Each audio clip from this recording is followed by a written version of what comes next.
And thank you for joining us. With us here is Tracy Meure, and she's going to be talking about population health and some other things as well. Tracy, thank you for joining us. Thank you. Population health. What is population health? Yeah, so essentially population health here at Meadville Medical Center is our team that works on behalf of our providers here at MMC, whether it's primary care or our specialty services, to kind of be that healthcare concierge for our patients. So it's care management services. It's very different than visiting nurses. So we're not doing like the IVs and the wound care therapy. It's more of the support services in the home to make sure our patients understand how to manage their chronic disease conditions. So we do a lot of education, a lot of medication management, and supporting them by helping them link with services in the community that they may need or that they never realized that they needed, and help them tap into services that they're eligible for, whether it's transportation, food services, things that they may be looking for from a social determinant of health perspective, and yeah, a lot of work with our mental health population. So it sounds like this frees up the potential for a lot of phone calls to the hospital asking questions on various things. You can step in and maybe help guide those conversations and try to get things in a relatively easy manner for the patients so that they can have a better day themselves. Yeah, absolutely, and to help be that that go-between with all the different providers and services that they may be using. So we're kind of that one-stop shop. They set up the goals and they let us know the things that they want to work on, and then we help them along those lines. So it's always based on our patients' goals and the things that they want to accomplish. But yes, certainly helping reduce rehospitalization, the readmissions, unnecessary use of the emergency department. So we do look for patients that are coming into the emergency department frequently and maybe not tapping into primary care services to see, okay, do you need help setting up a primary care provider? Do you need help with transportation? Is there some reason that you're not using that service if it's not something that's a true emergency to be coming in? How important is it for you to have a grasp on all the departments at the hospital? Because it sounds like we're learning ourselves about specialized care that's just absolutely amazing, but to be able to know what's going on, to be able to help a patient say, hey, we have a department that can handle this. Yeah, it's really nice to be able to for the providers, in particular the staff on the units, they see patients for such a short snippet of time. They may not have the background to say, okay, these are all the things that are available out in the community. So to have one contact to be able to say, hey, we'll send them over here. If we're not quite sure what to do, this is our group that'll help figure it out. So you don't have to know exactly what you're asking for when our providers make the referral. They just have to know that this is the one-stop shop to help us figure it out. And if we're not the right resources, we'll help them align with whatever the right resource is. Maybe touch upon the demographics that you're helping. Is it mostly an older population? Do you have some younger folks? Talk about that range. So it really does follow a wide array of ages. Predominantly, we're working with the Medicare population. We're really trying to identify that top 5 to 10% of people that are using 50% of the Medicare dollars and resources at any given time. So who are those top people that really need that help and support in the home to manage conditions so they're not ending up back in the hospital with multiple stays and reducing those readmissions. But then also looking from that proactive perspective. We're not only reactive, we like to be proactive. So those folks that maybe have not started to have a lot of utilization, but they have multiple chronic disease conditions, and if we don't manage them properly and help them learn how to manage them for the long haul, those are the folks that would then end up being in the hospital. So we work very proactively while being reactive. What part of the chain do you come in? Towards the beginning? Is it towards the end? Is it the middle? Where do you? Yes. Okay. Yeah, so our team can be involved with someone at any phase. So again, like I said, for some people it's at the beginning of their disease condition. So maybe they were just here and they had a new diagnosis and they need to learn how to manage that. And people can come in and out of the program. So sometimes someone will do very well and they've been managing a condition, and then we'll say perhaps they graduate because they don't really need that level of support anymore, because we have nurses, social worker, we tap into dietitian services, so we really meet the patient where they are and try to kind of identify what those educational needs are and then provide that to them if we can't link them with a service. So, really it's a wide array. Would people be surprised at the number of patients you serve? Yeah, so in population health right now, we serve roughly 500 patients at any given time. Wow. And we have a team of, we have 6 nurses and a social worker full-time. We do have an open part-time dietitian position right now, so we are looking to add that resource back in. But we do use our mind body wellness team as needed, as well as Carrie Dinsmore from WIC does help out with providing that nutrition support in the interim for us. Well, so you've already touched upon some of those folks. When you look at the department as a whole, who else is involved? So really that's it. We have Okay. we have nursing team, social work, and our dietitian. So we do really try to, look at things from that multidisciplinary approach. Because as we know in healthcare, we can all take one issue. The provider looks at it from one perspective, but the social worker may be looking at it from another. We'll say, for instance, someone comes in with a very high blood sugar. So the doctor's saying, okay, they're diabetic, what's going on, with their metabolically with this patient. The nursing person may come in and say, I wonder if they're taking their medications properly, do they know how to use this, and we're providing that education. Our social worker's coming behind us saying, you know what, were they able to afford to get the medication, or did they not have transportation to get here? Did they not have food? Do they not have what they need to manage their condition? So we all look at it from our own perspectives. And again, our providers are part of that team as well, and the patient. The patient is the number one member of the care team. So it sounds like the patient has a few extra ears to be able to help listen to what they're saying and kind of maybe put some pieces together, because there's maybe sometimes more than one cause to something, right? So you're kind of stepping in and helping with that.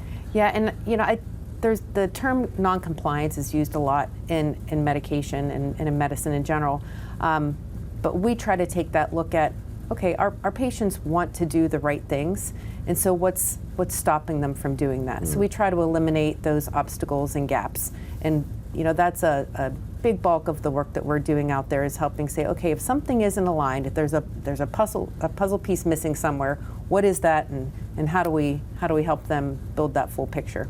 And for a lot of folks, it can be, I don't say confusing, but it can be a lot of information to digest at once. So to have somebody be able to come in and say, okay, let's help you break this down, that has to be a big relief for those patients. Yeah, absolutely, and just even navigating some of the phone systems when they need to call insurances or fill out paperwork. Our social worker does help folks with a lot of applications and things like that they may need to help them align with an insurance, because some of that can be very overwhelming for someone, especially if they have a health condition going on or they have any type of underlying mental health condition that maybe doesn't allow them to focus and relax and do something from step 1 through 10. You mentioned looking for a dietitian. Any other opportunities to work in this department? That's the only open position that we have at this time. But we're always looking for that next opportunity too. And what I really appreciate working in a rural community hospital is the ability to provide a program like this. We're able to look at the needs of the community, and we can act and react and maybe even change something that we're offering based on the needs of our community at any given time. We're not taking it through 15 different layers of approvals. Our board and administrative team says, you know what, you guys do what you need to take care of our community. So we tweak and change that programming and look for opportunities to align as needed. We hear that with the level of care you get here, where a patient just isn't a number. No. They know the patient, they know the doctor, there's a relationship there. So does that provide an extra sense of just excitement for you and your staff to know that level of care is continuing and that we are really helping our neighbors? Absolutely, and we're able to advocate for the patients that we work with, and we're able to get real-time answers. For some folks, they get intimidated by calling an office or asking a question, and they don't want someone to think they don't understand, but they know we can contact the providers directly. You know, in some cases, and again, one of the things I love about working here is if I have a question for a provider, you know, we have their numbers. We can call them and I can ask them a direct question, and we typically have an answer for that patient before the end of that day. So in some bigger systems, they're, you know, hoping that their call went through a phone system, and 4 or 5 layers later, they get an answer at some point. We're contacting those providers in real time and getting answers for them the same day. What's the future for population health? Where do you see Sky's this the department? limit. Okay. Yeah, it's hard to say. And again, we're able to adapt to the changing needs of our community. So I think really there's a lot of focus being placed right now on social determinants of health. So I see us looking at how to align with even more services and resources that you know, provide housing and you know, address food insecurities, things like that. There's a lot of work like that going on in the community, and being able to understand those resources and help our patients tap into them is really important. This year you also took over as quality director. Yes. Talk So this about is a that. new role for me. So lots of new learning, but it's interesting having the perspective of the outpatient world coming in, because you know, here at the hospital we see them for such a small snippet of time. So I think being able to bring part of that understanding of that outpatient world into the hospital has been, you know, eye-opening and interesting for me. And there's a lot that I didn't understand as I'm learning that happened behind the scenes on the acute side. So I'm really enjoying the new role and being able to support the nursing team and our patients in a very different way. Do you think the community understands, I mean, the stresses of hospitals today and healthcare, and it is important to provide a good level of healthcare to a community, but there's a lot that comes with that, you know, grants and attracting, you know, doctors and nurses and staff members, and there's just a lot more to it than, oh, it's just a hospital that services patients. And I don't think people understand the scope of things we're not able to be reimbursed for, but we continue to do it because it's the right thing for our patient. Take a program like Population Health. Sure, there's a little bit of billing that we can do for the services that we provide. It's called chronic care management, and we do that on behalf of our providers here. So we provide the service for the offices, but we can only bill that through Medicare. And although I have a registered nurse going into someone's home, you know, every week or every 2 weeks to help them organize a med box, manage their conditions, we get reimbursed roughly $45 a month from Medicare for that. So it doesn't even come close to covering the cost of, you know, providing the service. But again, like I said, our board and administrative team here felt that it was important to provide this resource for our community, and that's how we're able to do that. So it is a gift from the hospital to our community in most cases. How do you sort of divide your day? Is it wearing all the hats at once? Is it, I'm going to spend a little bit of time, you know, this part of the day doing this, and then this part doing that? So at this point, as I stepped into the quality role, I stepped out of patient care for population health, and so I have oversight for the program. So our nursing team there, along with our social worker, they are the ones that are navigating that patient care out in the community. And we all look at every day is different.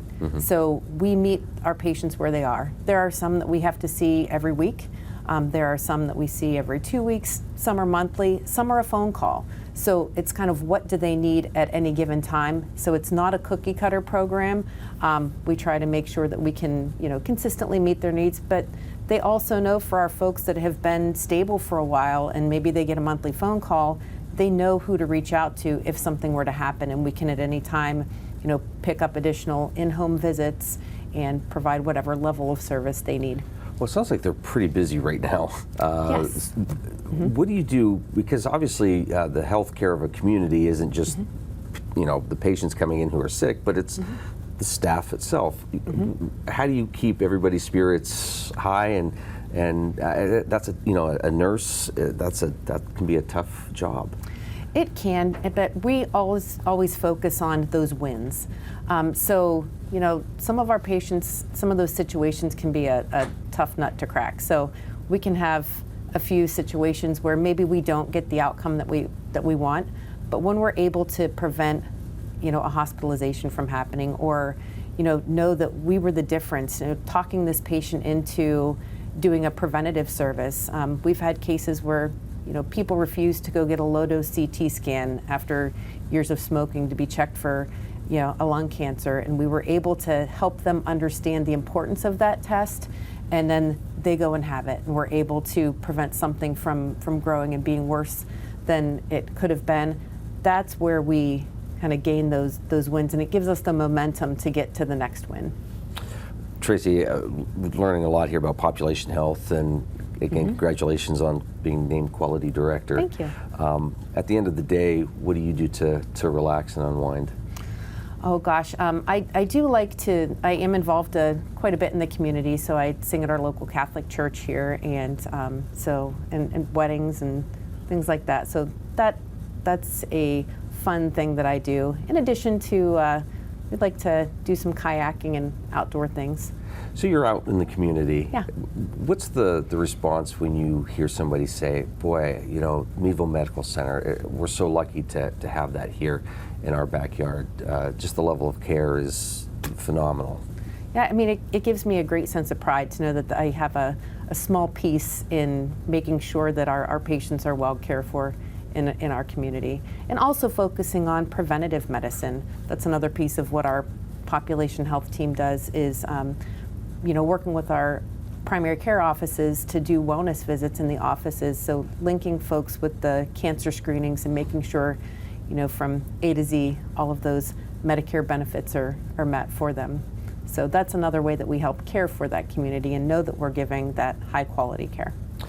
Well, that's great to know. And if folks have any questions or want more information, how do they get a hold of you? They can email me, call me. They can reach out directly to the population health office. Again, if they're not sure what they need, reach out and we can help them. We can help point them in the right direction. Tracy, hopefully we can continue the conversation and have you back. Yes, anytime. That's great. Thank you for your time. Tracy Meure joining us here today. We want to thank you for joining us as well.